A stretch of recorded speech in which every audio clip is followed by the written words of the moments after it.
This is Eric Alexander, Six Arrows Consulting, and we have a treat today. I'd like to introduce you to Shannalea Taylor. She's here on this video call. I got to meet Shannalea. She's a community banker in Del Rio. You want to say hi? You want to wave? Hi. Hello, everybody. Okay, so here's Shannalea. I got to hear her speak at a banking conference back in the fall, and she's let me see if I get this right, Chief Market Officer and President for a community bank in Del Rio, Texas, down the Rio Grande Valley. And I knew roughly where that was, but I pulled it up on the map, and it is straight south of Amarillo. So if I got in the Great car and stuff. drove straight south, I'd be in Shannalea's office in about 7 hours. So got Shannalea here today. And what intrigued me when I got to hear her speak back at the banking conference. She was talking about culture and how it affected some things in the bank operations. And I thought, this is some stuff very practical that other people need to hear. So, Shannalea, thank you for making time for this. Thank you so much for having me. I absolutely love talking about culture, how we are intentional with our cultures, leadership, how that influences our bottom line, and more importantly, how we take care of each other and our communities. Wow. We could stop right there and unpack each of those topics and have probably six or seven different conversations. But I sent Shannalea some questions, and we'll just jump in with the first one. So here's my first question. High level, in a nutshell, what is culture when we think about an organization? So I've spent some time thinking about that since you sent the questions that we might discuss today. And when I really, and again, there's lots of different roads to go down when we answer this question, and so many good resources for us. But there's a couple, and so when I try to define culture for our leadership team, to me, just the basics of it is it's the guiding principles that define how we interact with each other Mm, and how we go about doing the business of our organization each and every day. And so, I think a lot of us define that through a mission statement, through core values, through those types of things. And then we've got to go walk the walk, right? It's easy mm, to put all that down on a piece of paper, but then how do we implement that? And how do we go about making sure that we have engaged team members that want to walk that walk with us? And so much of that is about people. So right, when it right. just, we can stop right there and say culture is about people and how we interact with each other. One of my favorite things as we talk about mission and mission clarity is if you've read the book Unreasonable Hospitality, there's a great quote in there that says, everyone cares so much about the mission, they forget to care about one another. If Mm, you explain the why along with the what, you'll be surprised how many of these impossible ideas your team can bring to life. And I absolutely love that because it also speaks to the fact that we have to trust our team and we have to empower them and we have to be leaders of that. And so when I think about culture, there's lots of different ways that we do it, but bottom line is it's how we interact with each other and it's how we go about doing our business every day. wow. Okay, I love that. And I wish we had longer. Maybe this will be multi-parts because I'd like to unpack some of that in another setting. But it's interesting that you started with our guiding principles. Mhm. Culture is not just fuzzy, atmosphere, ambiance. It's about our values. It's about what's important to us. And your focus there on people and our interaction, that's really what struck me when I was listening to you at the breakout back at the conference. So it didn't surprise me that you brought that up. Related question. One of the things you talked about in the breakout, I'm looking down at my notes here. There were a couple of specific practices you described at your bank, lots of coaching in the moment and Mhm. also catching people doing something right. Talk about both of those. I love those. In a way, we could just stop right there because those by themselves are really powerful, but unpack those a little bit. I think we have to set expectations first before we can do any of that. So we have to Mm, define what is, and we call them here where I work, our non-negotiables. So we have a very minimum level of interactions and things that we do. It has to be something that you can measure. Did right. I do it? Did I not do it?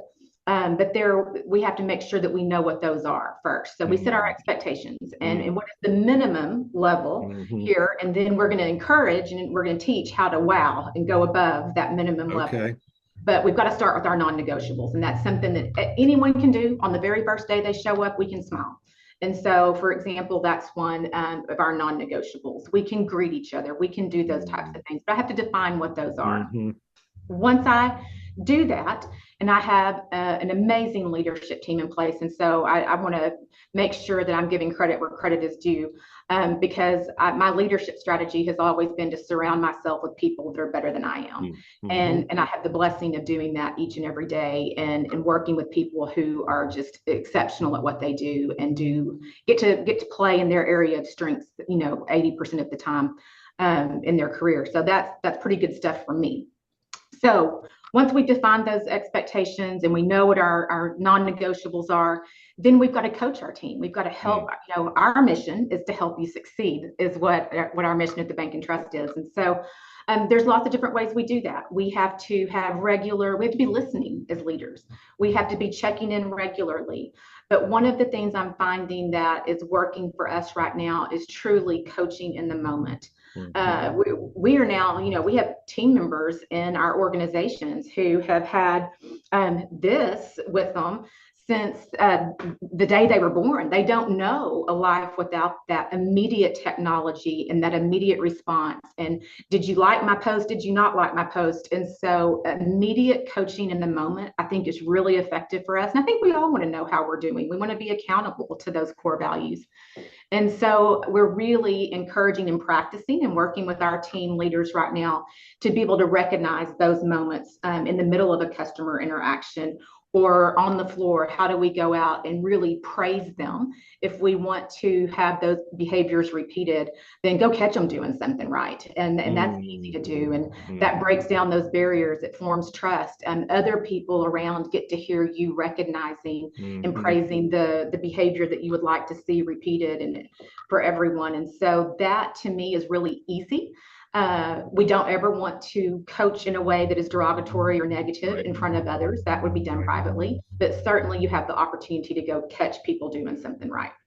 Wow. That catching doing something right, and that the idea of verbalizing. I had a conversation on culture with a colleague a couple months ago, and one of the things he said in there, and it's something I heard him say regularly in the workplace, was, "I can live for several months on a good compliment." And I forget exactly how he put it, but the positive affirmation of when I'm doing something well, particularly when I know this is something that's valuable to the organization, valuable to the bank, valuable to my contribution to the bank, that reinforcement is so powerful. And one of the comment, I want to talk about a lot of it, but one of the other things that struck me when you started, you said we need to be able to measure this. And okay, so I'm a finance person, CFO, that's my background. I'm used to measuring everything, but a lot of this stuff doesn't feel very measurable. However, you said something interesting. Did we do it or did we not do it? Sometimes the measuring is simple as it's binary, it's on or off. And that actually helps me a little bit with some of this. The concept of measuring being, did you do it? Did you not do it? Sometimes there's more granularity to the measuring, but that's fair. If these Yeah. things are important to us, are we doing them? And correct me, I think if I'm wrong, but your team, the team you're leading, is the front line. It's your retail team, right? Yes, I lead our retail services at the Bank and Trust, and 7 locations, cover around 120 team members, give or take, organization wide. We are in growth mode right now, and so we spend a lot of time. We're really intentional with our culture. I think that's the thing, is we all have a culture, whether we're intentional with it, whether we like it, whether we don't like it. You've got a culture. You can walk into any business and you can tell if people are happy to be there. Yes. You don't have to be there very long. You can sense that from the physical appearance of where you're walking into, and then when you start to interact with the people, immediately, do they enjoy showing up here every day and spending time with each other. And so when I first came to the bank, about 21 years ago now, we were going through a time where we were having conversation about being very intentional with that culture and how we were gonna go about it every day. And so part of that is that there are steps of that have to be measurable, and some of that can be higher level. But if you want people to feel at home the first day when you're onboarding them into your organization, you have to be able to say, here's some things you can do to succeed today. You don't have Mhm. to have a bit of banking background. We're going to teach you that. We've hired the person and you're a great fit for us. And here are a list of things that we call E squared practices, non-negotiables, and you can do these today and you will be successful here. As I think about the retail folks, sometimes they can feel like they're the bottom of the ladder. They're not as important as other parts of the organization. All the important stuff's going on in the executive suite, or all the important stuff's happening in the boardroom. But in terms of actually touching people day to Mhm. day, sometimes it's on the phone, maybe it's through chat or whatever. It's everybody in the organization, but the ones directly touching in the community and touching the customers and clients, they're your frontline people, they're retail people. Oh. And when they embody and live out the values, that's really powerful.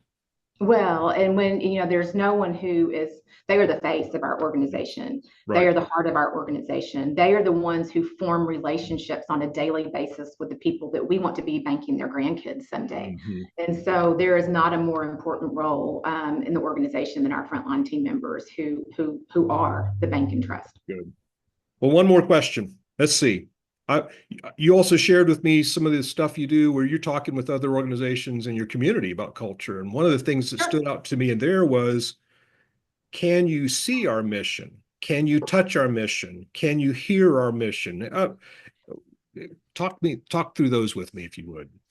Yeah, I think when we talk, again, it can't just be words that we say are our core values and our mission. We have to be, and one of our core values is accountability. We have to be accountable to making sure that people they can see that and sense that without us telling them that. And Mhm. so again, I'll go back to physical spaces. When you're walking through our parking lot and you're coming in our front door and is there trash? Did you see, is it my job to pick up the trash or is it somebody else's? Or is it all of our jobs to pick up the trash? Mhm. And so if I see that somewhere, then I know that people care about the service they're providing. Um, Interesting. our signs, our website, our social media, when you're inside, the brochures we use, the any way that we interact, can you get a sense that we are competent, that we are easy to bank with, that competency is one of our core values. And so can you see that? Can you see when we interact with each other? We don't define customer as a person that is an external customer doing business with us. We define customer as each other, internal Right. and external. So if you are a person is how we identify it, then you're our customer. And sometimes we have some four-legged friends that come along the way inside too. And so you should be able to see Right. us interact with a pleasant tone of voice, with professionalism. You should be able to go up and touch different aspects. I've raised three boys, and so there's nothing more frustrating than going in a business where children are not welcome because they touch things. And so making sure that we have ways to engage with everyone because we're building relationships. And I'll say it again, we're in the people business. Mhm. Hmm. Well, I like that idea of make the values visible by what you can see, what they can see, what they can touch, what they can hear, where they don't get their first cue from whatever's posted up on the wall. Right. But instead, when they see what's posted in the wall, it's more a matter of, oh yeah, y'all do that, don't you? I really like that. I feel like Well, and oftentimes we put it on the wall and then we forget about it, or we then struggle to um, live it out. Well, and there's probably not a greater compliment than first of all when they refer us to family and friends, Mm. because they know that we're going to take care of people. But when you can actually see them in our customer service surveys and the feedback, and when they are actually in their own words reinforcing what our Mm. mission and core Mm. values is, then you feel like okay, we're on the right track here. That's good. Well, I want to keep this brief. Any closing 30 seconds worth of observation or thoughts you want to share? Yeah, Or you're going one to dive thing. under your desk. I don't know, either Yeah, way. no. So I'll sum it up. Ned Polly with the Trellis program has been a huge leadership mentor to me. And so when he talks about creating culture of engagement, he says, as a starting point, remember it's very difficult for someone to care about the work of an organization if they don't believe the organization cares about them. Mm. If we want high levels of care out of our team, we have to first put high levels of care into them. Wow. And I really think that sums up, again, being in the people business. And that starts with our team so that they can care for and serve our customers and our communities. Wow. That's really good. Shannalea, thank you so much for sharing. There's lots here that we could keep digging on, but there's also lots of seeds here that people can take and ponder and run with themselves. So thank you much for taking a little bit of time with us this morning. Uh, Lots of good stuff here to think about. Thanks for listening.